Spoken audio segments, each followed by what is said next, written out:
Good afternoon everyone, my name is Mohammad Taslim from B pharm first year. तो आज हम लोग बात करने वाले हैं फार्मास्यूटिक्स में सस्पेंशन के बारे में। सस्पेंशन क्या है? Suspension are biphasic liquid dosage form. Suspension जो है वो हमारे लिक्विड डोजेज फॉर्म के होते हैं, ठीक है। Are finely divided solid particle are ranges from 0.5 से 5 micrometers are disperse in liquid और सेमी सॉलिड व्हीकल। जो हमारे ये सॉलिड पार्टिकल्स होते हैं ये डिस्पर्स होते हैं लिक्विड के अंदर और सेमी सॉलिड व्हीकल्स के अंदर, ठीक है। Solid particle act as a disperse phase. Solid particles जो होते हैं हमारे वो एक्ट करते हैं एज अ डिस्पर्स फेज, और लिक्विड व्हीकल जो होता है वो एक्ट करता है एज अ डिस्पर्सन मीडियम में, ठीक है। अब हम बात करते हैं नीचे इसके यूजेस की। तो generally taken from orally and parenterally. हम इसको ओरली यूज करते हैं और इसको हम पेरेंटरली भी यूज कर सकते हैं, ठीक है। They also use for externally application. इसको हम एक्सटर्नली एप्लीकेशन के लिए यूज करते हैं ज्यादातर। Particle size of disperse face in very important in the formulation of suspension. यहाँ भी वही है कि मतलब पार्टिकल साइज जो है disperse phase is very important in the formulation of suspension, ठीक है। हम आगे बात करते हैं।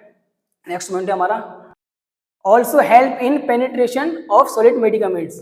ये सॉलिड मेडिकामेंट्स के लिए जो हेल्प करता है पेनिट्रेट करने के लिए। जैसे हम अगर अपनी स्किन के लिए कोई सस्पेंशन यूज करते हैं तो उसको पेनिट्रेट करने के लिए हेल्प करता है, ठीक है। पार्टिकल साइज इसमें कम होंगे। अब इसमें क्या है, अगर हमारे सॉलिड पार्टिकल्स हैं वो लिक्विड के अंदर है, अगर उसके पार्ट जो है कम होंगे 0.5 से 5 माइक्रोमीटर से अगर ज्यादा होंगे तो वो हमको ग्रेटी फीलिंग भी देगा और वो पेनिट्रेट भी नहीं हो पाएगा इजीली। तो इसका साइज जो है 0.5 से 5 माइक्रोमीटर तक होना चाहिए, ठीक है। हम बात करते हैं सस्पेंशन पेनिट्रल यूज। पेनिट्रल यूज करते हैं। पेनिट्रल मतलब अगर हम कोई इंजेक्शन वगैरह लगाते हैं, पेनिट्रल यूज करते हैं तो उसके अंदर भी पार्टिकल साइज हमारे कम होना चाहिए, क्योंकि अगर पार्टिकल साइज हमारे कम नहीं होंगे तो वो इजीली मतलब जो हमारी इंजेक्शन की नीडल होती है उसको क्रॉस नहीं कर पाएंगे, और इंजेक्शन की नीडल को अगर क्रॉस नहीं कर पाएंगे तो हम उसको इंजेक्ट भी नहीं कर पाएंगे, उसको हम यूज नहीं कर सकते। इसलिए पार्टिकल साइज जो है कम ही रहना चाहिए, ठीक है। Suspension instil into I. अगर हम अपने आइज के लिए कोई सस्पेंशन यूज करते हैं, अगर उसके अंदर भी कोई सॉलिड मेडिकामेंट्स का साइज अगर बड़ा होगा, पार्टिकल साइज अगर बड़ा होगा तो उसके अंदर हमारे आंख में अगर हम यूज करेंगे तो उसमें हमें ग्रेटी फीलिंग्स आएगी, ठीक है। तो उसके लिए भी मतलब क्या है, पार्टिकल साइज जो है मतलब मेन चीज है। पार्टिकल साइज अगर बड़ा होगा तो हमारा सस्पेंशन जो है वो गुड सस्पेंशन में नहीं आता है, ठीक है। अब नीचे हमारा दिया गया सस्पेंशन इंस्टिल इनटू आई। इसका क्या है, should be free from gritty feeling. ये भी मतलब ग्रेटी फीलिंग से फ्री होना चाहिए, क्योंकि अगर पार्टिकल साइज बड़ा होगा, आइज में अगर हम कोई ड्रॉप वगैरह यूज करते हैं उसका पार्टिकल साइज बड़ा होगा तो हमें ग्रेटी फीलिंग होगी, ठीक है। अब हम बात करते हैं क्वालिटीज ऑफ गुड सस्पेंशन के बारे में। तो गुड सस्पेंशन की हम पहचान कैसे करेंगे? अगर हमारे हाथ में कोई सस्पेंशन है, हम उसको ये जानना चाहते हैं कि अच्छा है या बुरा है, तो इसकी हम अगर पहचान करना चाहें तो कैसे करेंगे? सेटल स्लो होना चाहिए, ठीक है। शुड बी केमिकल इनर्ट होना चाहिए। जैसे अगर हमारा सस्पेंशन है कोई, उसको अगर हम कैप खोल के रख देते हैं तो वो किसी बाहर से आए हुए बैक्टीरिया के साथ में रिएक्ट ना करे, तो वो केमिकल इनर्ट होना चाहिए। शुड बी केमिकल इनर्ट होना चाहिए। Not found hard cake.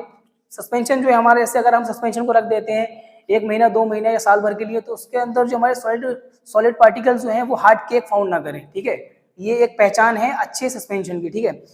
Free from large particle. Free from large particle जो हमने स्टार्टिंग से लेकर लास्ट तक ये बात की है कि हमारे सॉलिड पार्ट जो होते हैं वो पार्ट जो है वो छोटे होना चाहिए। अगर लार्ज होंगे तो सस्पेंशन हमारा अच्छा नहीं होगा। अगर हम उसको आंखों में यूज करेंगे तो ग्रेटी फीलिंग आएगी, अगर उसको हम स्किन पे यूज कर रहे हैं तभी ग्रेटी फीलिंग आएगी, इसलिए वो हमारा गुड सस्पेंशन नहीं होगा। इसलिए फ्री फ्रॉम लार्ज पार्टिकल्स, ठीक है। Readily redisperse on gentle shaking.